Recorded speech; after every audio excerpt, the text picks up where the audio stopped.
எல்லாம் வல்ல அல்லாஹ்வின் நல்லடியார்களே, அன்புக்குரிய சகோதரர்களே, அல்லாஹ்வுடைய கட்டளை ஏற்றவர்களாக ஜுமாவுடைய கடமையை நிறைவு செய்வதற்காக வேண்டி நாம் எல்லோரும் இந்த இடத்திலே ஒன்று குழுமி இருக்கிறோம். அன்புக்குரிய சகோதரர்களே, இஸ்லாம் மனிதர்களோடு எவ்வாறு தங்களது நடவடிக்கைகளை உறவுகளை மேற்கொள்ள வேண்டும் என்கின்ற ஒரு அழகான வழிமுறையை எங்களுக்கு சொல்லி தந்திருக்கிறது.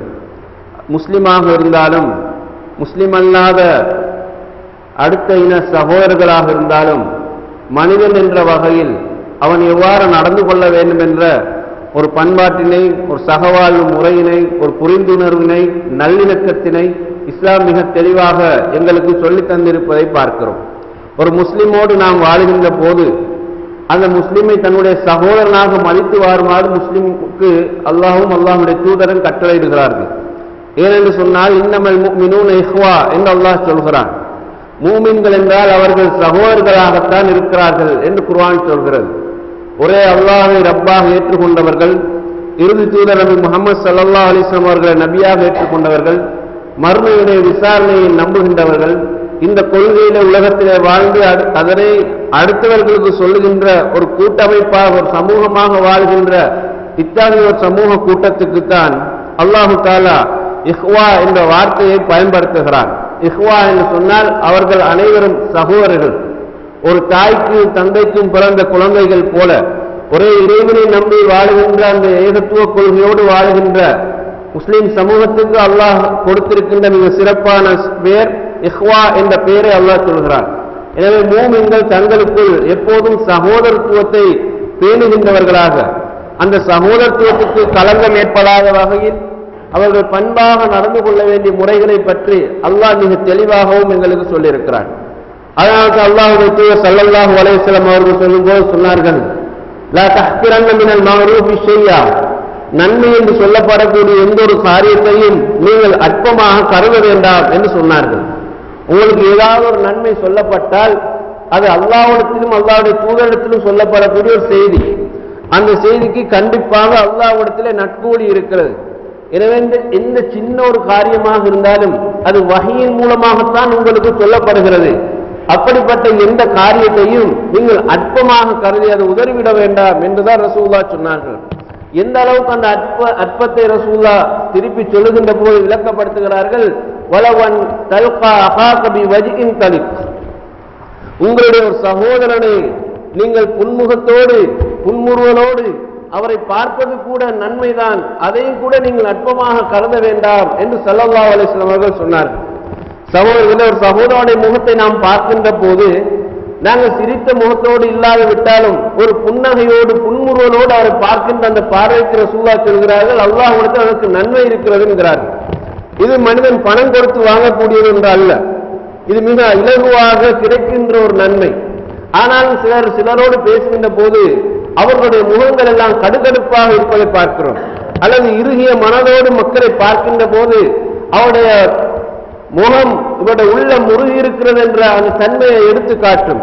சிலர் சிரிக்கவே மாட்டார்கள், ஆக குறைந்தது புன்னகையோடு கூட ஒரு மனிதனை பார்க்க மாட்டார்கள். இவர்கள் இந்த சின்ன நல்ல காரியத்தை நிராகரிக்கிறார்கள் என்று சொன்னால் நன்மை என்று சொல்லப்படக்கூடிய பெரும் பெரும் நன்மைகள் எல்லாம் இவர்கள் நிச்சயமாக இழக்கக்கூடியவர்களாக மாறுவார்கள்.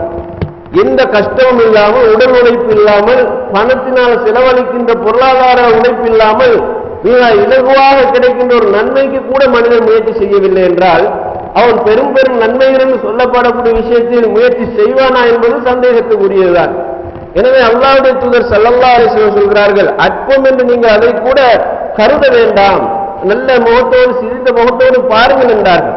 அதோடு திருப்பி சொல்கிறார்கள், நீங்கள் ஒரு மனிதனோடு ஒரு சகோதரோடு பேசும்போது நல்ல ஒரு வார்த்தையை பேசுங்கள், அதுவும் சதகாத்தான் என்று சொன்னார். அது முஸ்லிமோடும் பேசலாம், முஸ்லிம் அல்லாத சகோதரோடும் பேசலாம். வல் கலிமத்து தய்யிபா சதகா என்று ரசூலுல்லாஹ் சொன்னார்கள்.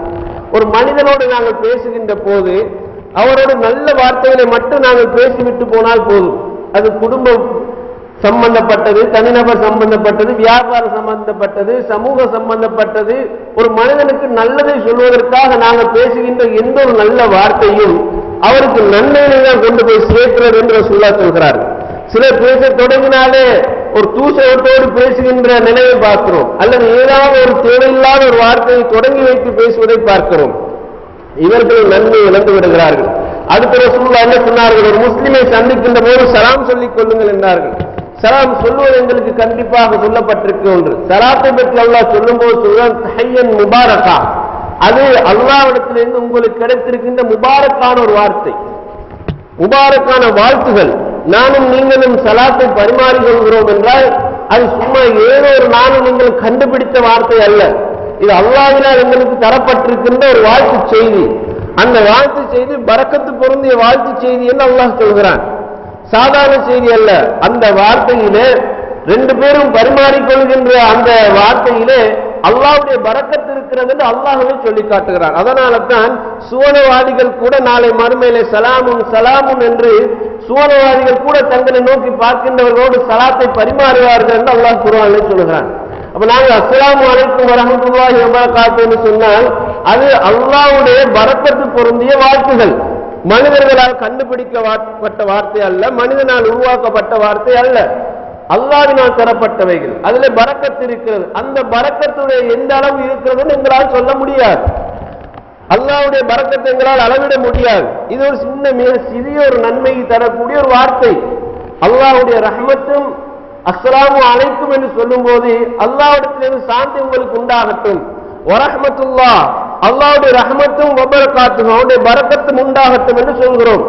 இந்த வார்த்தையிலே மூன்று அம்சங்கள் உள்ளடக்கப்பட்டிருக்கிறது. ஒன்று மனிதனுக்கு அல்லாஹ்விடத்திலிருந்து சாந்தியும், இரண்டாவது அவருடைய ரஹ்மத்தும், மூன்றாவது அல்லாஹ்வுடைய பரக்கத்தை நாங்கள் சேர்க்கிறோம். நாங்கள் சகோதரர்களே ஒரு இடத்தில் குந்திக் கொண்டு அல்லாஹ்விடத்தில் துஆ கேட்பதை விட மிக இலகுவாக அல்லாஹ் எங்களுக்கு சொல்லி தந்திருக்கின்ற ஒரு வார்த்தை. ஒரு முஸ்லிம் இன்னொரு முஸ்லிமை காணும் போது இந்த மூன்று செய்திகளை உள்ளடக்கின்ற இந்த சலாத்தை அவர்கள் பரிமாறிக்கொள்ள வேண்டும் என்று எங்களுக்கு சொல்லப்பட்டிருக்கு. ஒருவர் சலாம் சொன்னால் கண்டிப்பாக நாங்கள் திருப்பி பதில் சொல்வது கடமை. ஒருவரை காணும் போது சலாத்தை பரிமாறிக்கொள்கிறோம், அந்த சலாத்தை அவருக்கு கேட்டால் கண்டிப்பாக பதில் சொல்ல வேண்டும். ஆனால் துரதிஷ்டமாக சிலர் சலாத்துக்கு பதில் சொல்லாமல் சில நேரம் சிரித்து விட்டு போவார்கள். அல்லது யாராவது சலாம் சொன்னார், வீட்டுக்கு யாரோ வந்திருக்கிறார்கள் போய் பாருங்கள் என்று சொல்வார்கள். இது சலாத்துக்கான பதில் சொல்கின்ற முறை அல்ல. முதலில் உங்களுக்கு சலாம் சொல்லப்பட்டால் அந்த சலாத்துக்கான பதிலை சொல்லுங்கள். இந்த பதிலால் ஏற்படக்கூடிய அடுத்த நன்மை என்ன? இரண்டு பேருடைய உள்ளங்களும் நன்மையின் பால் நாடுகின்றவர்களாக அவர்கள் ஆக்கப்படுகிறார்கள். அல்லாஹ்விடத்தில் சாந்தியை கேட்டவர்கள், ரஹ்மத்தை கேட்டவர்கள், பரக்கத்தை கேட்டவர்களுடைய உள்ளங்கள் எப்படி இருக்கும் என்று சொன்னால், எனக்கு எப்போதும் நன்மை ஏற்படுவது போல என்னுடைய அடுத்த சகோதரனுக்கு நன்மை ஏற்பட வேண்டும் என்ற உள ரீதியான அப்படி ஒரு இணக்கம், ஒரு பிணைப்பு இரண்டு முஸ்லிம்களுக்கு இடையில ஏற்படுத்தப்படுகிறது. இவர் தனக்கு எப்போது நன்மை நாடுவது போல அடுத்த சகோதரனுக்கு நன்மை நாடுவார். தனக்கு ஒரு தீமை ஏற்படக்கூடாது என்று அவர் விரும்புவது போல அடுத்த சகோதரனுக்கு ஒரு தீமை ஏற்படக்கூடாது என்று விரும்புவார். இந்த பிணைப்பை உலகத்தில் யாராலும் ஏற்படுத்த முடியாது சகோதரர்களே. இஸ்லாம் முஸ்லிம்களுக்கு இடையில் ஏற்படுத்துகின்ற இந்த பிணைப்பு இருக்கிறது, உலகத்தில் யாராலும் ஏற்படுத்த முடியாது. பெரும் பெரும் கோட்பாடுகளெல்லாம் உருவாக்கி கொண்டு ஒரு சமூக அமைப்புக்கான வழிகளை தேடுகிறார்கள். இஸ்லாம் ஈமான் கொண்டதற்கு பின்னால் அந்த பிணைப்பை வலுப்படுத்துவதற்காக இவ்வாறான சின்ன சின்ன விடயங்களிலிருந்து முஸ்லிம்களை நகர்த்தி கொண்டு போவதை நாம் பார்க்கிறோம். எனவே சலாம் என்பது இரண்டு முஸ்லிம்களுக்கு இடையிலான உள ரீதியான ஒரு இணக்கப்பாட்டை ஏற்படுத்தி அவர்களுடைய சகோதரத்துவ வாழ்வை அது வழிபடுத்துகின்ற ஒரு நிலையை பார்க்கிறோம்.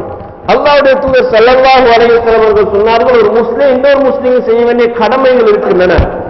அதில் ரசூலுல்லாஹ் தெளிவாக சொல்லும்போது சொன்னார்கள், உங்களுடைய சகோதரர் நோய்வாய்ப்பட்டால் அவரை போய் சந்திக்க வேண்டும் என்று சொன்னார்கள். சலாத்தோடு எங்களுக்கு அடுத்தது சொல்லக்கூடிய விஷயங்களை பாருங்கள். ஒரு முஸ்லிம் சகோதரன் நோய்வாய்ப்பட்டு விட்டார் என்று கேள்விப்பட்டால் உடனே நாங்கள் அவரை சந்திப்பதற்காக ஆவல் கொள்ள வேண்டும். அவரை சந்தித்து என்ன சொல்வது? அல்லாஹ்வுடைய தூதர் ஸல்லல்லாஹு அலைஹி வஸல்லம் அவர்கள் நோயாளியை பார்த்து துஆ ஓதுவதை பற்றி கற்றுத் தந்திருக்கிறார்கள். நிறைய துஆக்கள் சொல்லப்பட்டிருக்கின்றன. ரசூலுல்லாஹ் கூட ஒரு சாந்தி சந்திக்கின்ற போது லா பாஸ தஹூருன் இன்ஷா அல்லாஹ், அல்லாஹ் நாடினால் உங்களுக்கு ஏற்பட்டிருக்கின்ற நோயிலிருந்து நீங்க சுத்தமடைவீர்கள் என்று ரசூலுல்லாஹ் சொல்கிறார்கள். அந்த இடத்துல போய் ஒரு நோயாளிக்கு நாங்கள் என்ன சொல்ல போகிறோம்? அல்லாஹ்விடத்தில் அவருக்காக நிவாரணம் கேட்டு சுகத்தை கேட்டு துஆ செய்ய போகிறோம் சகோதரர்களே. அங்கு கூட இரண்டு பேர்களுக்கு இடையிலான அந்த பிணைப்பை ரசூலுல்லாஹ் சொல்கிறார்கள். ஒரு நோயாளியை நாங்கள் பார்க்க போனால் நோயை விசாரிப்பது போல அந்த நோயாளிக்காக நாங்கள் துஆ செய்வதும் எங்களுக்காக ரசூலுல்லாஹ் சொல்லி தந்திருக்கின்ற ஒரு வழிமுறையில் உள்ளதை பார்க்கிறோம். அது போல அவர் மரணித்து விட்டால் நீங்கள் ஜனாசாவை பின்தொடர்ந்து செல்லுங்கள் என்று ரசூலுல்லாஹ் சொல்கிறார்கள். ஒரு முஸ்லிம் அடுத்த முஸ்லிம் செய்ய வேண்டிய கடமைகள் இதுவும் ஒன்று. கண்டிப்பாக என்னுடைய சகோதரர், ஒரு முஸ்லிம் சகோதரர் மரணித்து விட்டார், அவருடைய ஜனாசாவில் நான் கலந்து கொள்கிறேன். ஏன் கலந்து கொள்கிறேன்? முதலாவது அவரை பார்க்க போகும்போது அந்த பார்க்கின்ற சந்தர்ப்பத்திலே நான் முதல்ல அவருக்கு துஆ செய்கிறேன். அல்லாஹ்வுடைய தூதர் ஸல்லல்லாஹு அலைஹி வஸல்லம் அவர்கள் அபூ சலமா ரலியல்லாஹு அன்ஹு வஃபாத்தான நேரம் ரசூலுல்லாஹ் போனார்கள், பார்ப்பதற்கு போனார்கள். அவருடைய மனைவியருக்கு சொன்னார்கள், அல்லாஹும்ம ஹுஜுர்னி ஃபீ முஸீபத்தி வ ஹுலுஃப் லி கைரன் மின்ஹா என்று சொல்லுங்கள் என்றார். இன்னா லில்லாஹி வ இன்னா இலைஹி ராஜிஊன். அல்லாஹும்ம ஹுஜுர்னி ஃபீ முஸீபத்தி வ ஹுலுஃப் லி கைரன் மின்ஹா அப்படி என்று சொல்லுங்கள் என்று முதல்ல வீட்டாருக்கு ரசூலுல்லாஹ் சொல்லிக் கொடுத்தார்கள். யா அல்லாஹ், நான் என்னுடைய கணவனை இழந்துவிட்டு துன்பத்திலே இருக்கிறேன், என்னுடைய துயரத்துக்கு நீதான் கூலி தர வேண்டும், அவருக்கு பகரமாக, இந்த துன்பத்துக்கு பகரமாக நல்ல ஒரு கயிறை நீ கொண்டு வந்து தர வேண்டும் என்று நீங்கள் துஆ செய்யுங்கள் ரசூலுல்லாஹ் சொன்னார். அந்த இடத்திலும் பாருங்கள், அந்த குடும்பத்தாருடைய நலவை நாடி ஒரு முஸ்லிம் எவ்வாறு செயல்பட வேண்டும் என்று ரசூலுல்லாஹ் சொல்கிறார்கள். பொறுமையை கையாளுங்கள், இறப்பையும் வாழ்வையும் அல்லாஹ் தருகிறான், அவன் தந்ததை எடுத்திருக்கிறான், இதற்கு பகரமாக நான் அடைந்திருக்கிற துன்பத்துக்கு பகரமாக நல்லது அந்த ரப்பு தான் தர வேண்டும் என்ற அந்த ஆறுதலை அந்த வீட்டாருக்கு சொல்லிவிட்டு வரும்போது அந்த வீட்டார் தங்களுக்கு ஏற்பட்ட அத்தனை கஷ்டங்களையும் துன்பங்களையும் சோதனைகளையும் மறந்து அல்லாஹ் மீது தவக்கல் வைக்கின்றவர்களாக அவர்கள் மாறுவார்கள். ஒரு மனிதன் கவலைக்கு ஆளாக்கப்பட்டு அந்த கவலையில் அவன் உடனடியாக விடுதலை பெறுவதற்கான வழியை சொல்லவில்லை என்றால், நாங்கள் காட்டவில்லை என்றால் அவன் ஒரு மனநோயாளியாக மாறுவான். அவனுடைய அந்த கவலை, அந்த சோதனை அவனுடைய ஆழ் மனதில் போகின்ற போது அன்கான்சியன்ஸ் என்று சொல்லக்கூடிய நிலைக்கு அவன் மாறுவான். பிறகு அவனை அதிலிருந்து வெளிப்படுத்துவது கஷ்டமாக இருக்கும். ஆனால் ஒரு முஸ்லிம் இன்னொரு முஸ்லிமை இந்த நிலைக்கு தள்ளவிட மாட்டான். அவன் உடனே அவனுக்கு ஆறுதல் சொல்லக்கூடியவனாக, அடுத்த ஒரு பதிலீடுக்கான வழி என்ன என்பதை காட்டக்கூடியவனாக ஒரு முஸ்லிம் இருப்பான் என்பதை அல்லாஹ்வுடைய தூதர் சொல்லி காட்டுகிறார். மையத்தை பார்க்கின்ற போது கூட அல்லாஹ் மஃபிர் லி ஃபுலானின், யா அல்லாஹ், அந்த மரணித்து போன சகோதரனுக்காக அந்த பாவங்களை மன்னித்து வர்ஃபா தரஜத்தஹு ஃபில் மஹ்தியின், நேர்வழி பெற்றவர்களுடைய கூட்டத்தில் அவருடைய தரஜாவை உயர்த்துவாயாக. வக்லுஃபி ஃபி அக்பீர் காதிரின் வஃபிர் லனா வலஹும் யா ரப்பல் ஆலமீன். யா அல்லாஹ், விட்டு விட்டு போயிருக்கிற குடும்பத்தாருக்கு நீ ஒரு வழியை காட்டு, அதுக்கு பகரமாக உன்னை ஏற்படுத்தி அவருடைய பாவங்களையும் என்னுடைய பாவங்களை ரப்பே நீ மன்னிப்பாயாக என்று கூட அந்த ஜனாசாவை பார்க்கின்ற சந்தர்ப்பத்திலே துஆவை ஓதுவதற்கு ரசூலுல்லாஹ் அவர்களுக்கு சுன்னத்தான துஆவை அபூ சலமா ரலியல்லாஹு அன்ஹு மையத்தை பார்க்கும்போது ஓதியதன் மூலமாக நாம் கற்றுக்கொள்கிறோம். அந்த இடத்திலும் கூட மரணித்து போன அந்த சகோதரரை கடைசியாக கபூர்ல கொண்டு போய் வைக்கின்ற நேரத்தில் கூட எங்களுடைய அந்த மனித தன்மை அந்த இடத்துல காட்டுகின்ற ஒரு பண்பை அல்லாஹ்வுடைய தூதர் ஸல்லல்லாஹு அலைஹி வஸல்லம் காட்டுகிறார்கள். ஜனாஸா தொழுகையில் ஈடுபடுகின்ற போது மூன்றாவது தக்பீருக்கு பின்னால் அந்த மையத்துக்காக நாங்கள் துஆ செய்ய கடமைப்பட்டிருக்கிறோம். பொதுவாக எல்லோரும் அல்லாஹ் மஃபிர் லஹு வர்ஹம்ஹு என்று போய் விடுவார்கள். அப்படி ஒரு துஆவை அல்லாஹ்வுடைய தூதர் கற்றுத்தரவில்லை. இப்படி எங்களுக்கு அந்த நீண்ட துஆக்களை சின்னதாக ஷார்ட் பண்ணுங்கள் என்று கூட எங்களுக்கு சொல்ல முடியாது. அல்லாஹ்வுடைய தூதர் ஏன் இந்த நல்ல ஒரு துஆவை எங்களுக்கு கற்றுத்தந்தார்கள் முதலில் நாம் பார்க்க வேண்டும். அந்த கருத்துக்களை நாங்கள் சிந்திக்க வேண்டும். இவ்வளவும் அழகான வார்த்தைகள் அடக்கி அல்லாஹ்வுடைய தூதர் ஓதிருக்கிறார்கள் என்று சொன்னால், நாமும் அந்த மூன்றாவது தக்பீருக்கு பின்னால் மையத்துக்காக ஓத கடமைப்பட்டிருக்கிறோம். நாங்கள் போய் என்ன உம்மன மையத்தாக இருந்தாலும், என்னுடைய தந்தையுடைய மையத்தாக இருந்தாலும், குடும்ப சொந்த பந்தனுடைய மையத்தாக இருந்தாலும் மூன்றாவது தக்பீரை போய் அல்லாஹ் மஃபிர் லஹு வர்ஹம்ஹு என்று வருவது அது சுயநலம், அது தப்பான ஒரு காரியம். அப்படி நீங்கள் செய்யக்கூடாது. எங்களுக்கு சுருக்கிக் கொள்ள அனுமதி தரப்படவில்லை. அல்லாஹ்வுடைய தூதர் முழுமையாக ஓதிய இந்த துஆவுடைய அர்த்தத்தை நீங்கள் போய் படித்து பாருங்கள். இதே மாதிரி ஒரு துஆவை ஓதுவதற்கு என்னுடைய மையத்துக்கும் பல பேர் வந்து சேர வேண்டுமே என்று நீங்கள் ஆசைப்படுவீர்கள்.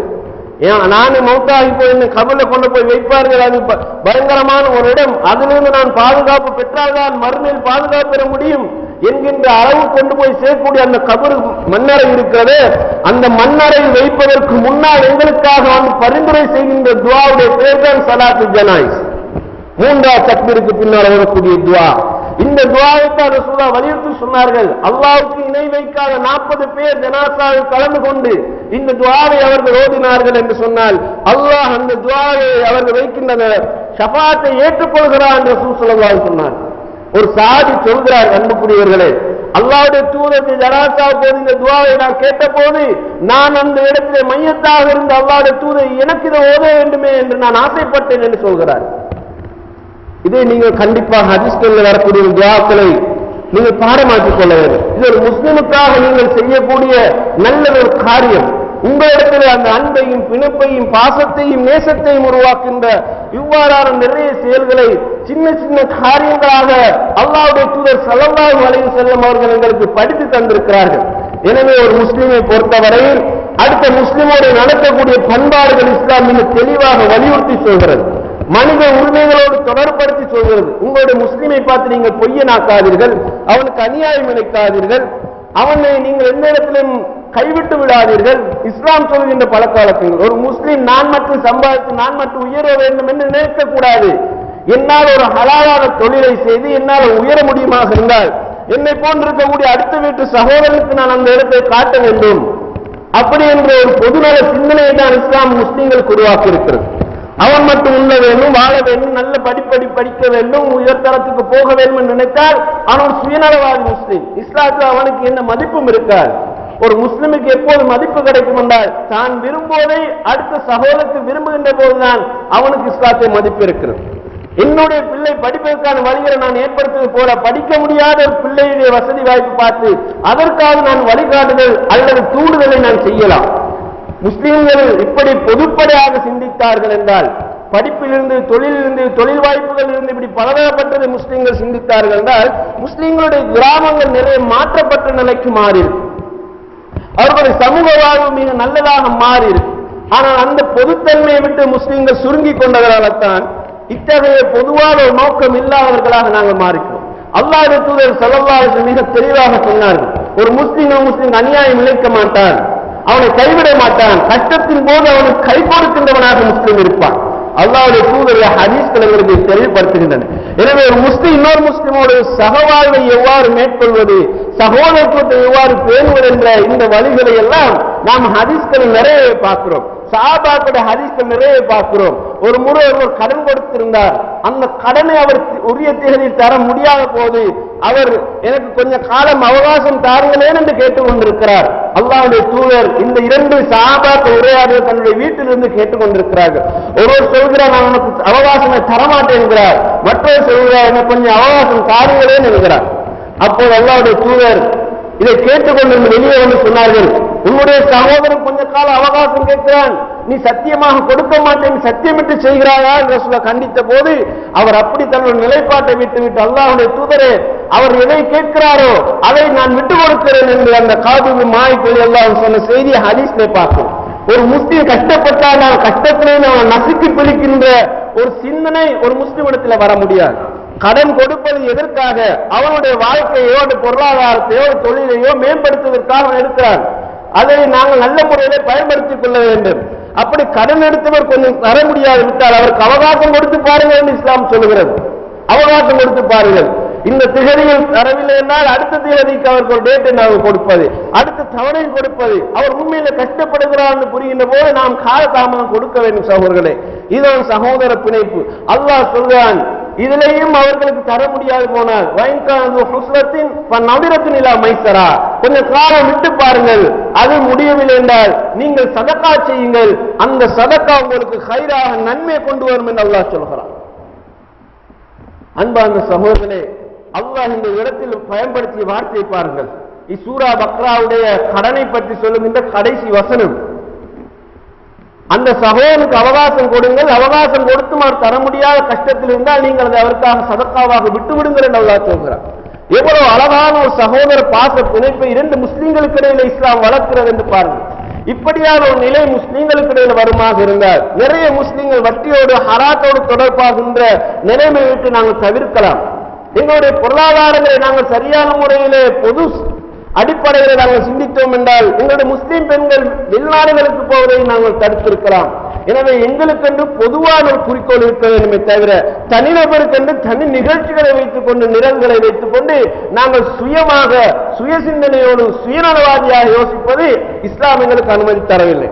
ஒரு முஸ்லிமுக்குரிய அழகான பண்புகளை இஸ்லாம் அழகாக சொல்லியிருக்கும் போது அதை விட்டு நாங்கள் விலகின்ற போதுதான் எங்களுக்குள்ளே மனக்கசப்புகள் வருகின்றன. எங்களுக்கு இன்னொருத்தரையிலான பேச்சுவார்த்தையிலோ நடத்தையிலோ ஒரு மிஸ் அண்டர்ஸ்டாண்டிங் வருகும் போது நாங்கள் அந்த மிஸ் அண்டர்ஸ்டாண்டிங் மூலமாகவே குடும்பங்கள், சொந்தங்கள், நண்பர்கள் என்ற அந்த உறவுகள் பிரிந்து போகின்றன. எனவே அல்லாஹ்வுடைய தூதர் ஸல்லல்லாஹு அலைஹி வஸல்லம் சொன்னார்கள், சந்தேகப்படுவதில் கூட ஒரு வரையறை வைத்து சொன்னார்கள். சந்தேகப்படுவதற்கு நான் உங்களை கண்டிக்கிறேன், ஏனால் பெரும்பாலான சந்தேகங்கள் உங்களை பாவத்தில் கொண்டு போய் சேர்க்கும். நீங்க சந்தேகப்படலாம், அந்த சந்தேகத்தில் நன்மையும் இருக்கும் தீமையும் இருக்கும், ஆனால் அதில் தீமைகள் அதிகமாக இருக்கும். எனவே சந்தேகங்களுக்கு வழி வைக்காமல் நேரடியாக சம்பந்தப்பட்டவர்கள் அணுகி பேசும்போது அங்கு பாவத்துக்கு வழி இல்லாமல் நன்மைக்கான வழியை பற்றி தான் ரசூலுல்லாஹ் விளக்கப்படுத்துகிறார்கள். அன்பான சகோதரர்களே, ஒரு முஸ்லிமுக்கு இத்தனை சகவாழ்வுக்கான வழியை ரசூலுல்லாஹ் காட்டியது போல ஒரு முஸ்லிம் அல்லாத சகோதரனும் எவ்வாறு நடந்து கொள்ள வேண்டும் என்ற வழிமுறைகளை அல்லாஹ்வுடைய தூதர் ஸல்லல்லாஹு அலைஹி வஸல்லம் அவர்கள் தெளிவாக காட்டினார்கள்.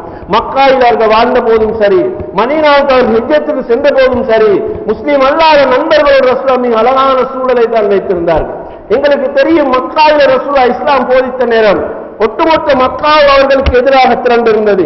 ஆனாலும் முஹம்மது என்ற அந்த மனிதர் மீது ஸல்லல்லாஹு அலைஹி வஸல்லம் மக்கள் வைத்த நம்பிக்கை அவர்கள் ஒரு காலம் இழந்து விடவில்லை. அவர் கொண்டு வந்த மார்க்கத்துடைய செய்தியை தான் மக்கள் எதிர்த்தார்கள். ஆனால் ரசூலுல்லாஹ் அவர்களால் எதிர்க்க முடியவில்லை. ரசூலுல்லாஹ்வுடைய பண்பாட்டிலே அவர்களை கை வைத்து குற்றம் சாட்ட முடியவில்லை. அந்த அளவுக்கு அந்த மக்களிடத்திலே மிக நளினமாக நன்மையாக நன்மை பயக்கக்கூடியதாகத்தான் அந்த மக்களோடு ரசூலுல்லாஹ் இரண்டரை கலந்து வாழ்ந்தார்கள் என்ற வரலாறு முஸ்லிம்கள் எப்போதுமே மனதில் வைத்துக் கொள்ள வேண்டும். ரசூலுல்லாஹ்வை விட உண்மை பேசுகின்றவர்கள், ரசூலுல்லாஹ்வுடைய நம்பிக்கையாளர்கள் அந்த மக்களின் பள்ளத்தாக்கிலே காசுகள் கண்டுபிடிக்கவில்லை. நபித்துவத்துக்கு முன்னாலே அந்த மக்கள் ரசூலுல்லாஹ் அல்-அமீன் அஸ்-சாதிக் என்று பட்டம் கொடுத்து வைத்தவர்கள். எனவே ரசூலுல்லாஹ் மார்க்கம் போதிக்க தொடங்கிய போது கூட அவர் சொல்லுவது பொய் என்று அவர்களால் நிராகரிக்க முடியாமல் போனதுக்கு காரணம் என்ன? அவருடைய தனிப்பட்ட வாழ்க்கை மிக பரிசுத்தமானதாக இருந்தது. நாம் வாழுகின்ற எங்களுடைய சூழலிலும் கூட முஸ்லீம்களுக்குள் வாழ்ந்தாலும் முஸ்லீம் அல்லாதவர்கள் நண்பர்களுக்கிடையே நாங்கள் வாழ்ந்தாலும் ஒரு முஸ்லீம் என்ற அடிப்படையில் இஸ்லாம் எப்படி வழிகாட்டுகின்றதோ அந்த வழிகளில் ஒரு முஸ்லீம் நிலைத்து நிற்பானே, ஆனால் அவனால் பல எதிர்ப்புகளை குறைக்கக்கூடியவனாக அவரால் மாற முடியும். இந்த பாடத்தை ரசூலுல்லாஹ்வுடைய வரலாற்றில் நாங்கள் படிக்க வேண்டிய சகோதரர்களே. ரசூலுல்லாஹ் மக்காவுக்கும் தாயிஃபுக்கு தாவாவுக்காக போனார்கள். தாயிஃப் மக்கள் அவர்களை அடித்தார்கள், துன்புறுத்தினார்கள். மக்காவுக்கு வருவதற்கு முன்னால் ரசூலுல்லாஹ் மக்காவுக்குள் வருவதற்கு ஒருவருடைய பாதுகாப்பு தேவை அப்படி இருந்தால் மக்காவுக்குள் நுழைய முடியும். ஏனால் மக்கத்து காவிர்கள் தாயிஃபில் நடந்த விவகாரத்தை வைத்துக் கொண்டு ரசூலுல்லாஹ் மக்காவுக்கு துரத்த முடியும். எனவே ரசூலுல்லாஹ் மக்காவுக்குள் நுழைய முதல் முத்ஐம் என்று சொல்லக்கூடிய ஒரு முஸ்லீம் அல்லாத சகோதரனுடைய பாதுகாப்பை கேட்டு தூது அனுப்பினார்கள். அவர் நான் உங்களுக்கு பாதுகாப்பு தருகிறேன் என்று சொன்ன உடனே தான் ரசூலுல்லாஹ் அவருடைய பாதுகாப்பின் கீழ் மக்காவுக்கு வந்தார்கள் என்ற செய்தியை பார்க்கிறோம். அவர் பாதுகாப்பு கொடுத்திருக்கிறார் என்று மக்களுக்கு அறிவித்ததற்கு பின்னால் ரசூலுல்லாஹ்வுக்கு எதிராக அவர்கள் கை வைப்பதற்கோ அடிப்பதற்கோ துன்புறுத்துவதற்கோ மக்கள் பின்வாங்கினார்கள். சகோதரர்களே, ஒரு முஸ்லீம் அல்லாஹ் சகோதரருடைய பாதுகாப்பின் கீழ் ரசூலுல்லாஹ் மக்காவுக்குள் திரும்பி வருகிறார்கள் என்றால் அந்த முஸ்லீம் அல்லாஹ் சகோதரருக்கு ரசூலுல்லாஹ்வுக்கும் இருந்த அந்த உறவு முறைகளை பற்றி நீங்கள் சிந்தித்து பாருங்கள். ஒருமுறை அபூபக்கர் மக்கா விட்டு வெளியே போய் கொண்டிருக்கிறார்கள். ஒருவர் கேட்கிறார், அபூபக்கரை நீங்கள் எங்கே போகிறீர்கள்? இந்த மக்கா எனக்கு வணங்குவதற்கு இடம் கிடைக்கவில்லை, என் மார்க்கத்தை பின்பற்ற இடம் கிடைக்கவில்லை, எனவே நான் மக்கா விட்டு புறப்பட போகிறேன் என்றார். அவர் சொன்னார், அபூபக்கரே, உங்களை போன்ற நல்லவர்கள் இந்த மக்கா விட்டு வெளியேறக்கூடாது என்று தான் சொன்னார். உங்களை போன்ற நல்லவர்கள் இந்த மக்கா விட்டு வெளியேறக்கூடாது என்று சொல்லி நான் உங்களுக்கு பாதுகாப்பு தருகிறேன், நீங்கள் மக்காவிலே நிற்க வேண்டும் என்று சொன்னார். சகோதரர்களே, அபூபக்கர் ரலியல்லாஹு அன்ஹு அவர்கள் இஸ்லாத்துக்கு முன்னும் இஸ்லாத்துக்கு பின்னும் வாரி வழங்குகின்ற நல்ல ஒழுக்கம் உள்ள மனிதராகத்தான் வாழ்ந்தார். அவருடைய பண்பாடு ஜாஹிலியா மக்கள் மத்தியிலே தான் அவர்கள் எடுபட்டது. எனவே இஸ்லாத்தை நிராகரித்த நல்ல மக்கள் கூட இது போன்ற முஸ்லீம்கள் இந்த மக்கா விட்டு வெளியேறக்கூடாது என்ற கொள்கையில் அவர்கள் அன்றைக்கு இருந்த செய்தியை நாம் பார்க்கிறோம். அபூ சுஃபியான் ஒருமுறை ரசூலுல்லாஹ் சொல்கிறார், கடுமையான பஞ்ச மக்காவில் ஏற்பட்டது. இந்த மக்கள் இஸ்லாத்தை நிராகரித்தது அல்லாஹ்வுடைய சோதனையாக வந்தது. அப்போது அபூ சுஃபியான் ரசூலுல்லாஹ் சொன்னார், முஹம்மதே ஸல்லல்லாஹு அலைஹி வஸல்லம், நீதான் இந்த சமூகத்துக்கு போதிக்கிறாய், எப்படியான போதை நீ செய்கிறாய் என்றால் குடும்ப உறவுகள் எல்லாம் சேர்ந்து இருக்க வேண்டும் என்ற அந்த சிலத்து ரஹமை பற்றி நீ போதிக்கிறாய். இதோ பார், இன்றைக்கு முதல் சமுதாயம் வறுமையினாலே அழிக்கப்பட்டு கொண்டிருக்கிறது. சொன்ன வார்த்தை புகாரிலே வருகிற சகோதரர்களே, உன்னுடைய சமுதாயம் வறுமையினால் அழிக்கப்பட்டு கொண்டிருக்கிறது, நீ உன்னுடைய ரப்பிடத்தை துஆ கேட்க வேண்டாமா? அப்படி என்ற அபூ சுஃபியான் கேட்ட செய்தியை நாம் பார்க்கிறோம். அபூ சுஃபியான் யார்? இஸ்லாத்தை எதிர்க்கின்ற மக்காவின் தலைவர்கள் ஒருவர் ரசூலுல்லாஹை அணுகி கேட்கிறார், இந்த சமூகம் பாதுகாப்பதில் உங்களுடைய பங்களிப்பு வேண்டும், துஆ செய்யுங்கள் என்கிறார். அன்புக்குரிய சகோதரர்களை, எந்த அளவு பிணைப்பு இருந்தது என்று பாருங்கள். இஸ்லாம் நிராகரிக்கப்பட்டாலும் அல்லாஹ்வுடைய தூதருடைய மேல் வைத்திருந்த நம்பிக்கை அந்த மக்களுக்கு வீண் போகவில்லை. அந்த அளவுக்கு அவர்கள் நடந்து கொண்டார்கள். சகோதரர்களே, ரசூல் ஸல்லல்லாஹு அலைஹி வஸல்லம் மதீனா போனதற்கு பின்னால் அந்த மதீனாவிலே யூதர்கள் வாழ்ந்த ஒரு சிறு சமுதாயமாக இருந்தார்கள். மதீனா ஹிஜ்ரத்துக்கு முன்னாலே இஸ்லாத்தை ஏற்றுக்கொள்கின்ற ஒரு சூழலை மாறி இருந்தது. அதற்கு காரணம் முஸ்அப் இப்னு உமைர் ரலியல்லாஹு அன்ஹு அவர்களும் இன்னொரு நபித்தோழரும் மதீனாவுக்கு போய் இஸ்லாத்தை பற்றி பேச போனார்கள். அவர்கள் போய் அந்த இடத்திலே பிரச்சாரம் செய்து அல்லாஹ்வுடைய குர்ஆனுடைய ஆயாத்துக்களை ஏறி வீடு வீடாக போய் இஸ்லாத்தை பிரச்சாரம் செய்தார்கள். அப்போதுதான் சாத் இப்னு முஆத் அவர் அந்த இஸ்லாத்தை ஏற்றுக்கொள்ளாத ஒரு மனிதர், அவர் வந்து கேட்கிறார், நீர் எங்கள் ஊருக்கு வந்து மக்களை வழிகெடுக்கவா வந்தீர் என்று கேட்டபோது, நாங்கள் என்ன சொல்கிறோம் என்று கேட்டுவிட்டு உங்கள் முடிவை சொல்லுங்கள் என்று சொல்லிவிட்டு முஸ்அப் இப்னு உமைரும் ஹுசைன் ரலியல்லாஹு அன்ஹு அல் குர்ஆனுடைய ஆயாத்துக்களை தான் அவர்கள் ஓதி காட்டினார்கள். அந்த ஆயாத்துகளுடைய உள்ளங்களை மாற்றத்தை ஏற்படுத்தியது. சாத் இப்னு முஆத் பெரும் ஒரு கோத்திரத்தின் தலைவர், அவர் மாறினார், அவர் இஸ்லாத்துக்கு வந்தார். அவர் வந்து அதே காலம் அவருடைய குடும்பத்தார் கோத்திரத்தார் அப்படி இஸ்லாத்துக்கு மாறினார்கள். சஹாபாக்களுடைய அணுகுமுறைகளை பாருங்கள். இஸ்லாத்தை பிற மனித சமுதாயத்துக்கு எத்தி வைப்பதற்காக அவர்கள் கையாளும் முயற்சிகளை பாருங்கள். பெரியதொரு ஆர்ப்பாட்டம் பண்ணவில்லை, விதண்டாவாதங்கள் இறங்கவில்லை, விவாதத்துக்கான வழிகளை வைக்கவில்லை.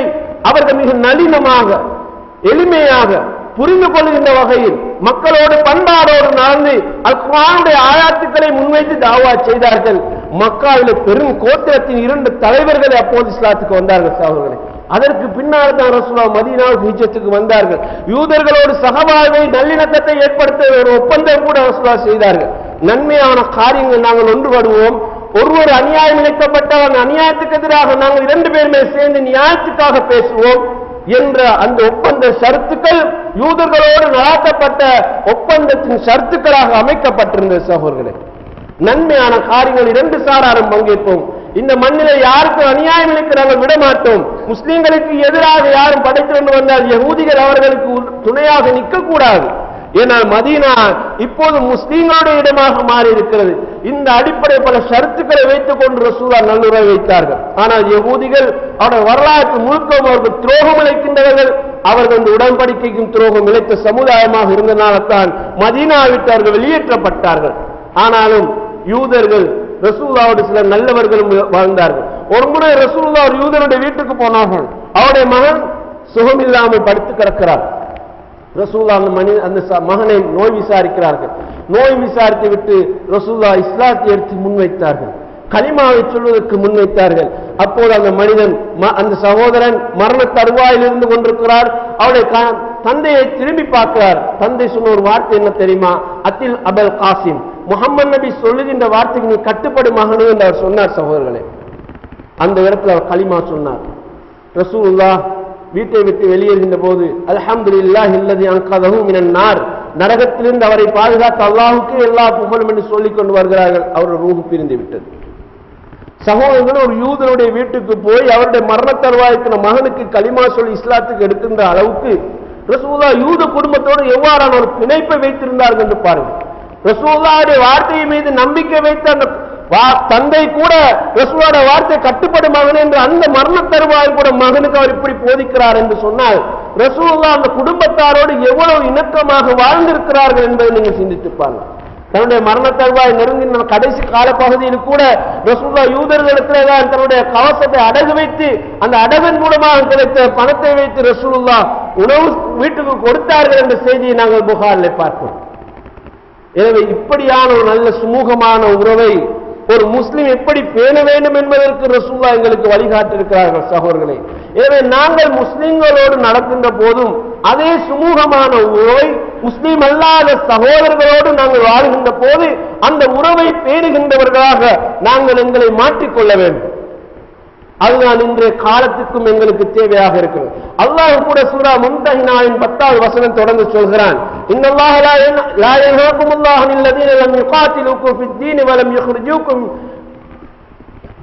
யுக்ரிஜூக்கும் அதாவது அல்லாஹ் குர்ஆனில் சொல்லும்போது லா யன்ஹாகுமுல்லாஹு அனில்லதீன லம் யுகாத்திலூக்கும் ஃபித்தீன், உங்களுடைய மார்க்கத்துக்கு எதிராக உங்களோடு யுத்தம் புரியாமல் இருக்கின்ற முஸ்லிம் அல்லாத சகோதரர்களோடு நீங்கள் நன்மை செய்ய வேண்டும் என்றுதான் அல்லாஹ் உங்களுக்கு கட்டளையிடுகிறார். அதில் எந்த தடையும் இருக்கவில்லை.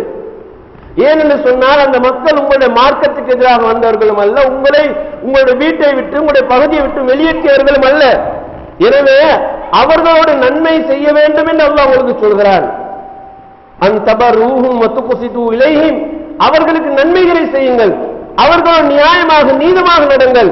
நீதமாக நடக்கின்ற மக்களை அல்லாஹ் விரும்புகிறான் என்று அல்லாஹ் சொல்கிறார்.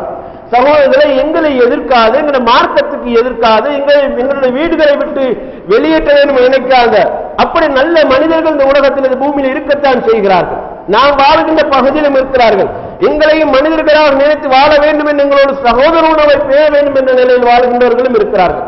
எனவே அந்த மக்களோடு நாம் எப்படி வாழ வேண்டும் என்பது குர்ஆன் சொல்லும் போது, அவர்களுக்கு நீங்கள் நன்மையை நாடுங்கள், அவர்களுக்கு நன்மைகளை செய்யுங்கள், நீதமாக நடங்கள் என்று அல்லாஹ் சொல்கிறார். இந்த நீதத்தை நாங்கள் எப்போதும் சரியாக பேண வேண்டும். ஒரு முஸ்லிமுக்கும் முஸ்லீம் அல்லாதவரும் இடையிலும் பிரச்சனைகள் கலவரம் வந்தால் அது முஸ்லீம்களால் தான் அந்த பிரச்சனை காரணம் என்று நாங்கள் கண்டறிந்தால் எங்கள் பக்கம்தான் தவறு இருக்கிறது என்று சொல்லுகின்ற அளவுக்கு ஒரு முஸ்லீம் நீதமுள்ளவனாக இருக்க வேண்டும். அதுதான் இஸ்லாம் எங்களுக்கு நீதம் என்று சொல்கிறது. அதுதான் இஸ்லாம் எங்களுக்கு நீதமாக வலியுறுத்துகிறது.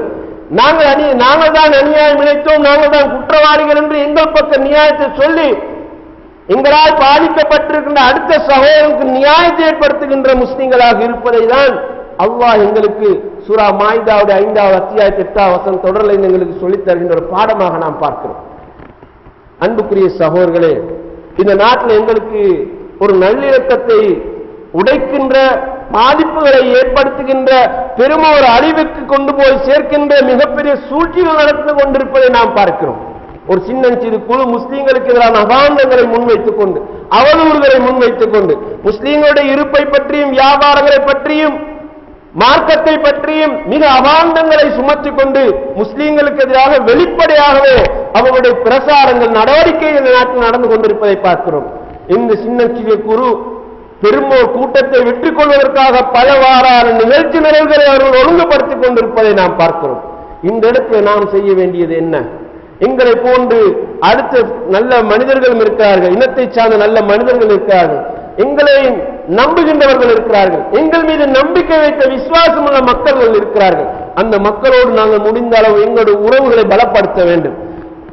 அந்த மக்களோடு எங்களுடைய உறவுகளை நியாயமானதாக எங்கள் பக்கம் உள்ள கருத்துக்களை அவர்கள் மூலமாக வெளிப்படுத்துகின்றவர்களாக நாங்கள் மாற வேண்டும். எங்களுக்காக பேசுகின்ற மக்களாக தலைவர்களை அவர்களிடம் நாங்கள் ஏற்படுத்திக் கொள்ள வேண்டும். அதுதான் எங்களுக்கும் ஒரு பாதுகாப்பாக இருக்கும்.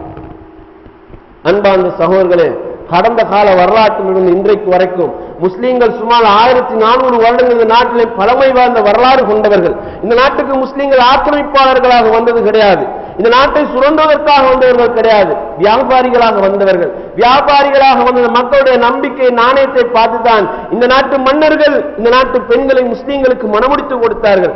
அந்த நம்பிக்கை தான் இன்றைக்கு இந்த நாட்டிலே நாங்கள் இவ்வளவு பெரிய ஒரு கூட்டமாக சமூகமாக வாழ்ந்து கொண்டிருக்கிறோம். எங்களுடைய அந்த பழங்கால வரலாறுகள் இனி பேசப்படக்கூடியதாக மாற வேண்டும். அதிலிருந்து படிப்பினைகள் பெறக்கூடியதாக நாங்கள் மாற வேண்டும். மறைக்கப்படுகின்ற, ஒழிக்கப்படுகின்ற வரலாறுகள் மீண்டும் மக்கள் மன்றங்களிலே நாங்கள் உரிய முறைப்படி வைக்கின்றவர்களாக மாற வேண்டும். நாங்கள் பெற்றெடுத்த பிள்ளைகளுக்கு எங்களுடைய வரலாறுகளை பற்றி நாங்கள் சொல்ல வேண்டும். இந்த நாட்டுக்கு நாங்கள் எப்படி நம்பிக்கை பெற்றோம், மன்னர்களுடைய காலத்தில் இந்த நாட்டை பாதுகாப்பதற்காக முஸ்லீம்கள் செய்த தியாகங்கள், பணிகள், பிறகு இந்த நாட்டை விட்டு ஆக்கிரமிப்பாளர்கள் வெளியேற்றுவதற்காக முஸ்லீம்கள் செய்த தியாகங்கள், அதற்கு பின்னர் இந்த நாட்டை சுதந்திரத்துக்கு பின்னால் நாட்டை பிரிப்பதற்காக எடுத்த முயற்சியின் போது முஸ்லீம்கள் அவர்கள் உயிரை கொடுத்து செய்த தியாகங்கள், இந்த நாட்டு மக்களோடு மன்னர்களோடு முஸ்லீம்கள் நம்பிக்கையாக வாழ்ந்த வரலாறுகள் எங்களுடைய பிள்ளைகள் எடுத்து இப்போது பேசப்படக்கூடியவர்களாக நாங்கள் மாற்ற வேண்டும். எனவே எங்களுக்காக குரல் கொடுக்கின்ற முஸ்லீம் அல்லாத நண்பர்களும் இருக்கிறார்கள், சகோதரர்களே, நல்லுள்ளம் படைத்தவர்களும் இருக்கிறார்கள். அவர்களோட சுமூக உறவுகளை நாங்கள் பேணிக் கொள்ள வேண்டும். நல்ல விவகாரங்கள் அவர்களோடு ஒன்றிணைந்து பணியாற்ற வேண்டும். ஏனென்றால் அல்லாஹ் கூட எங்களுக்கு நன்மையில ஒருவருக்கொருவர் துணை புரியுமாறுதான் சொல்கிறான். நன்மையான காரியங்கள் உங்களுக்கு சொல்லப்பட்டால் அது முஸ்லீமாக இருந்தாலும் முஸ்லீம் அல்லாதவராக இருந்தாலும் அவர்களோடு நீங்கள் ஒன்றோடு ஒன்றாக துணை புரிந்து நன்மையை செய்யுங்கள். ஆனால் தீமையை நீங்கள் ஒருவருக்கொருவர் துணையாக நிற்க வேண்டாம் என்றுதான் குர்ஆன் எங்களுக்கு சொல்கிறது. பொது பணிகள், பொது வேலைகள், சமூக வேலைகள், சமூக பணிகள், ஒரு ஊருக்கு மத்தியில் ஏற்படக்கூடிய நல்ல பணிகளுக்கு அவர்களை நாங்கள் இணைத்துக் கொள்ளலாம். அவர்களோடும் இணைந்து எங்களுடைய கிராம சேவை பிரிவுகள், அதே போலீஸ் பிரிவுகள், இத்தகைய நிலவரங்களில் உள்ளவர்களோடு ஒரு இந்த கிராமத்துக்குள் ஏற்படக்கூடிய நல்ல ஒரு காரியத்துக்கு அவர்களை நினைத்துக் கொண்டு நாங்கள் எங்களுடைய வேலை திட்டங்களை செய்யலாம். ஆனால் அதில் ஒரே ஒரு நிபந்தனை தான், எங்களுடைய மார்க்கத்துக்கு அது முரண்படாத வகை எங்களுடைய ஈமானுக்கு முரண்படாத வகையில் நாங்களும் அவர்களுடைய மதக்கிரிகளோ அல்லது அவர்களுடைய பொது வேலைகளிலோ நாங்களும் பங்கெடுத்து செய்கின்ற போது இது நிறைய எங்களால் சில கிராம மட்டங்களில் இவ்வாறான பணிகள் தொடரப்படுமாக இருந்தால் இன்றைய நிலையில் அதுதான் எங்களுக்கு நல்லிணக்கத்துக்கும் சகவாழ்வுக்குமான ஒரு சிறந்த பாலமாக அது அமையும். சில நேரம் ஊருக்குள் வருகின்ற இனவாத துவேஷங்கள், குரோதங்கள், மனப்பான்மைகளை அவர்களை கொண்டு எங்களால் தடுக்கக்கூடிய சூழல் கூட உருவாகும். இப்படியான இஸ்லாம் சொல்லுகின்ற சுமூகமான ஒரு சமூக வாழ்வை நோக்கி போகின்ற வழிகளுக்கு நாம் எம்மை தயார்படுத்திக் கொள்வோம். அதற்குரிய மக்களாக வல்ல ரஹ்மான் என்னை உங்களை ஆக்கிடுவானாக. அக்கூலு கௌலி ஹாதா வஸ்தக்ஃபிருல்லாஹ் லி வ லக்கும் வல் ஜமீல் முஸ்லிமீன் வல் கஃபூர் ரஹீம். அல்ஹம்துலில்லாஹி வஸ்ஸலாத்து வஸ்ஸலாமு அலா ரசூலில்லாஹ் அஹ்மது பின் அப்துல்லாஹ் அம்மா பாத். அன்பார்ந்த சகோதரர்களே, இந்த கால சூழ்நிலையில் முஸ்லிம்கள் கண்டிப்பாக புரிந்து கொள்ள வேண்டிய ஒரு விஷயம், எங்களுக்குள் பல இயக்கங்கள், பல ஜமாத்துகள், பல பிரிவுகள் இருக்கின்றன. ஒவ்வொரு பிரிவும் தங்களுடைய கொள்கை தான் சரிய நிலையில் போகிறார்கள். ஆனால் ஒவ்வொரு சாராரும் அடுத்த சகோதரர்களோடு மார்க்கம் பேசுகின்ற போது அவர்கள் கடைபிடிக்க வேண்டிய ஒரு நிதானத்தை நாங்கள் கண்டிப்பாக எல்லா சந்தர்ப்பங்களையும் கடைபிடிக்க வேண்டும்.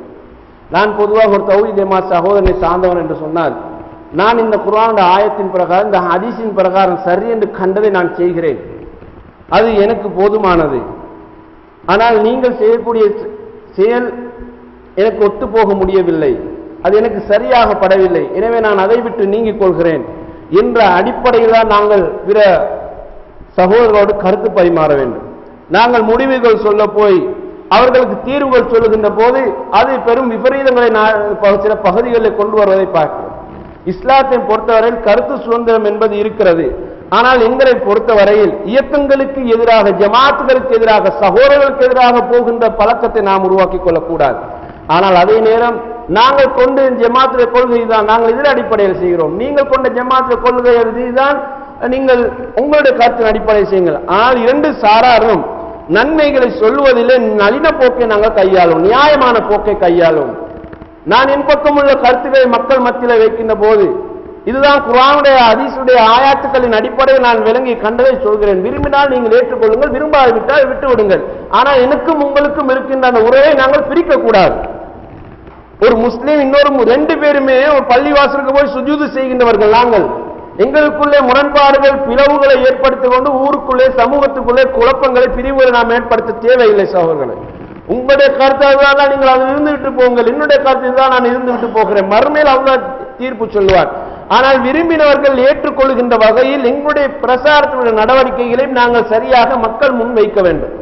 இந்த நிலைப்பாடு சரியாக புரிந்து கொள்ளாததனால தான் பல ஊர்களிலே பள்ளிவாசலுக்குள் பிரச்சனை, மையவாடிக்குள் பிரச்சனை, இன்ன பிற மார்க்க விவகாரங்களுக்குள்ளே பிரச்சனை. உங்களுடைய கொள்கை பிரகாரம் நீங்கள் சரி என்று கண்டதை பின்பற்றுங்கள் என்று சொல்லி நாங்கள் ஒதுங்கி கொண்டோம் என்று சொன்னால் அவர்களுக்குரிய ஜமாத்துடைய சிந்தனைக்கு நடந்து கொள்ளுங்கள் என்ற சுதந்திரத்தின் அடிப்படையிலே சகோதர மனப்பான்மை நாங்கள் விட்டு கொடுத்தோம் என்று சொன்னால் ஊருக்குள் ஏற்படக்கூடிய பிரச்சனை போலீஸ் நிலையம் வரைக்கோ நீதிமன்றம் வரைக்கோ போகாது. இது இன்றைக்கு முஸ்லீம்களுக்குள் ஏற்பட்ட இந்த பிரச்சனைகள், குழப்பங்களை தான் இஸ்லாத்துக்கும் முஸ்லீம்களுக்கும் எதிராக இனவாதிகள் இன்றைக்கு பெரிய ஒரு பிரச்சனையாக எடுத்து வைத்துக் கொண்டு முஸ்லீம்களுக்குள்ளே முஸ்லீம்கள் ஒரு சாரா காட்டிக் கொடுக்கின்றவர்களாக மாறி இருக்கிறார்கள். சகோதரர், நீங்கள் ஒன்றை புரிந்து கொள்ளுங்கள், யார் காட்டிக் கொடுத்தாலும் காட்டிக் கொடுக்கிறவன் தான் முதல்ல பலியாக்கப்படுவார். இதுதான் வரலாறு உண்மை. நான் அவனை காட்டிக் கொடுத்து ஒதுங்கி விடுகிறேன் ஒருவன் ஒதுங்கி விட்டாலும் காட்டி கொடுத்தவனை முதல்ல தீர்த்து கட்டி விட்டு தான் பிறகு இரண்டாவது பார்ப்பார். இது வரலாறு சொல்லுகின்ற ஒரு உண்மை. இஸ்லாமிய வரலாறுல முஸ்லீம்கள் இப்படி காட்டி கொடுத்த பல வழிகட்ட கொள்கைகள், கூட்டங்கள் இருந்திருக்கின்றன. ஆனால் நாங்கள் சகோதரர்கள் இந்த நாட்டிலே பல ஜமாத்துகளுக்கு உலமா சபையினாலும் தௌஹீத் ஜமாத், ஜமாத் இஸ்லாம், தப்லீக் ஜமாத்துகளோட கொள்கைகள் ஆதரித்திருக்கிறார்கள். அவர்களுக்கு ஏற்ற வகை நீங்கள் செயல்பட விட்டுவிடுங்கள் என்று பொதுவான ஒரு நல்ல நிலையிலே தீர்ப்பு கொடுத்திருக்கிறார்கள். அதை நாங்கள் உரிய முறையில் புரிந்து செயல்படக்கூடியவர்களாக மாறுவோம்.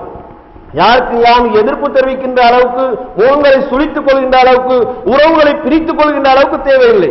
தௌஹீத் சகோதரர் சொல்கிறார், குர்ஆன் சொன்ன இதுதான் முரணாக உங்களுடைய செயல்பாடு நான் கலந்து கொள்ள மாட்டேன், ஆனால் உங்களுடையான உறவை நான் பேணிக்கொள்ள விரும்புகிறேன் என்று சொன்னால் அது ஒரு சுமூகமான வழி. இது முஸ்லீம் அல்லாதவர்களுக்கு அல்லாஹ் சொல்லும்போது அந்த தப்பர்ரூஹும், அவர்களுக்கு நன்மையை செய்யுங்கள் என்று குர்ஆன் அல்லாஹ் சொல்கிறார். மத்த குசிது உலகியும் நியாயமாக ஒருவர் நடங்க என்று அல்லாஹ் முஸ்லீம் அல்லாதவர்களோடு ஒரு முஸ்லீம் நடக்க வேண்டிய பண்பாடு சொல்லும் போது இரண்டு பேருமே கலிமா சொன்ன முஸ்லீம்களுக்குள் ஏன் இந்த பண்பாட்டை நாங்கள் வளர்க்கக்கூடாது? சகோதரர்கள், யாரை கருத்தாக மாற்ற முடியாது. அவர் விரும்பியது பின்பற்றலாம், விரும்பியதை அவர் செய்யலாம். ஆனால் நாங்கள் சுமூகமான ஒரு நிலைக்கு இதை எப்படி கொண்டு போகலாம் என்ற கருத்து பரிமாற்றங்களை வைத்தோம் என்றால் நாங்கள் எல்லோருமே இப்படியான பொது உடன்பாட்டுக்கு வந்தால் ஊரில் வரக்கூடிய பல பிரச்சனைகளை தவிர்க்கலாம், ஊருடைய முன்னேற்றத்துக்கான வழிகளை செய்யலாம். இதை பற்றி நாங்கள் சிந்திப்போம். எல்லாம் வல்ல ரஹ்மான் அதற்குரிய மக்களாக என்னை உங்களை ஆக்கருவானாக. அக்கூலு கௌலி ஹாதா அஸ்தக்ஃபிருல்லாஹ் லி வ லக்கும் வல் ஜமீல் முஸ்லிமீன் இன்னஹு கஃபூர் ரஹீம்.